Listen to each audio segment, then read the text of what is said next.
Alright, ladies and gentlemen, welcome back to the channel. I hope you've all had a wonderful day. Now, this episode is very special. It is very groundbreaking, I'll tell you now, because we're actually speaking about something I've never spoken about before. So it's fresh content for me and fresh content for you, right? This episode is all centered around sport.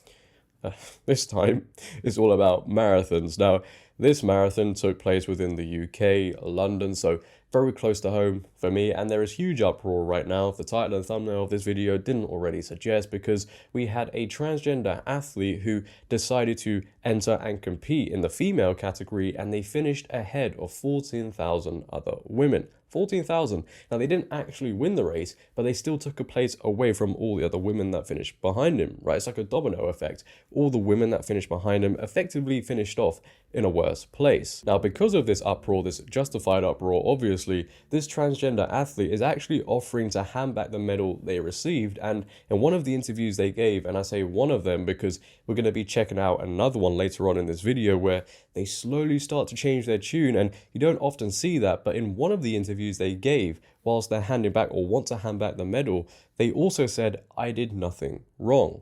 It's always the same, right? It's everybody else's fault. Let's quickly check out this Daily Mail article. Transgender athlete who ran in female category at London Marathon offers to give back finisher's medal after beating nearly 14,000 women. A transgender woman who finished the London Marathon ahead of 14,000 runners in the female category has offered to give back their finishing medal. Glenique Frank, 54, from Northamptonshire, hit back at claims it was wrong and unfair for them to compete in the female category of Sunday's mass race in London, crossing the line with a time of 4 hours 11 minutes 28 seconds. They told the New York Post, "If they want me to give my medal back, I'll say, okay, fine, no problem," after the furor broke out on Sunday evening. "If they really think I've stolen the place of a female runner, I don't mind giving the medal back because I'll run again next year for charity. But I don't want to apologize because I didn't do anything wrong," Frank insisting, added they were just sorry for upsetting critics who they said were mainly haters. They're angry because they're saying that one of the 14,000 women behind me could have had my place.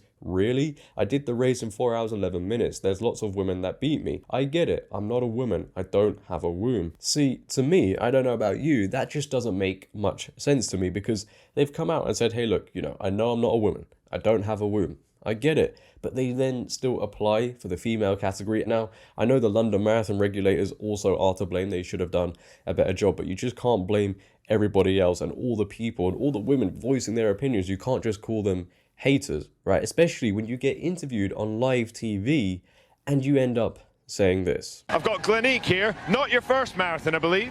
No, this will be 17, and I'm doing the 6 majors. So I've just done Tokyo and New York last year, and then this year Chicago, Berlin.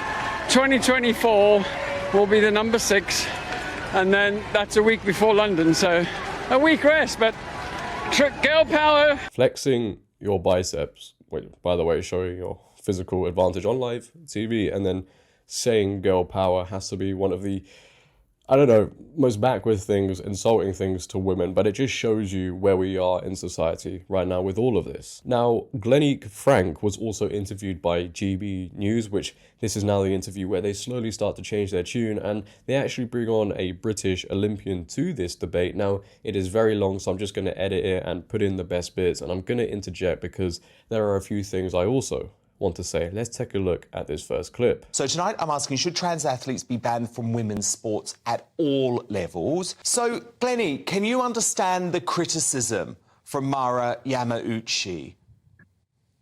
Yes, I can. Hi, and I'm so glad to be on the show because I do actually appreciate her as what she stands for.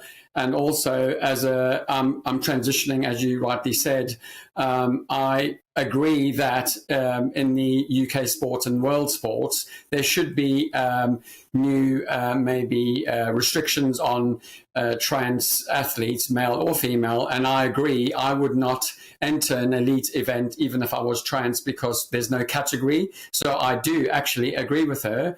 And should be brought to the forefront to that when we enter these events, as I entered New York and Tokyo as Glenn, because that's on my passport, and the governing body of UK sport, the world sport, if that's, I can say that, they need to also police because, yes, I entered under women because when I registered, there's a category that you tick what gender am I, and it says male, female, or other, or non-binary, and actually I see myself as female. So I don't actually think it should just be elite level. I think it should be high level, low level. It doesn't matter what level it is. When you allow a boy, a man to compete in a female category of a sport, you are changing the result. And if it's a low level, you're still normalizing this whole thing. It doesn't matter what level it is. They also bring up the London Marathon regulators. They should have policed it better, as I said as well. But it still is the individual choice to make. This person made that choice because obviously they see themselves as female. They put their feelings at the time ahead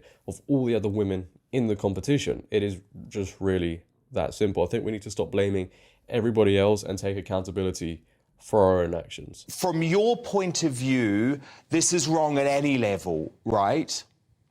Yes, completely. You know, all women at any level, any age deserve fair sport.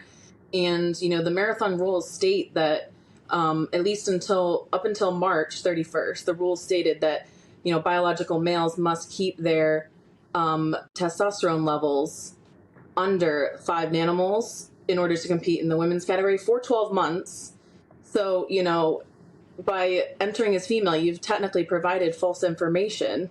And, you know, according to the rules, false information can get results annulled as well. So Glenique, how do you feel about that? Amelia says, regardless of how you identify, if you're actually following the rules, you've got to accept, even after your surgery, your testosterone is going to be too high. So if you're entering, you're going to have to tick the male box. Is that something you have an issue with? With regards to the testosterone, and also when I do go under hormone replacement therapy, it'll be very low. My testosterone is low anyway. But with regards to entering this event, I'm not an elite athlete. And what I'm saying is, how come the governing body of UK sport could not actually mention that on the registration site, saying that I should be entering under the male category, which I did. Because I had to think, hang on, what is my... I entered under female because I know that I'm going to become a female. Right. You know, I don't think I have to say anything there. You know, what is the solution to this? You know, does anyone have one? Is a solution to have all trans athletes, if this persistence continues, which it obviously is going to continue from the leftists, liberals, progressives, is the solution to have trans athletes in their own category and allow them to compete against each other?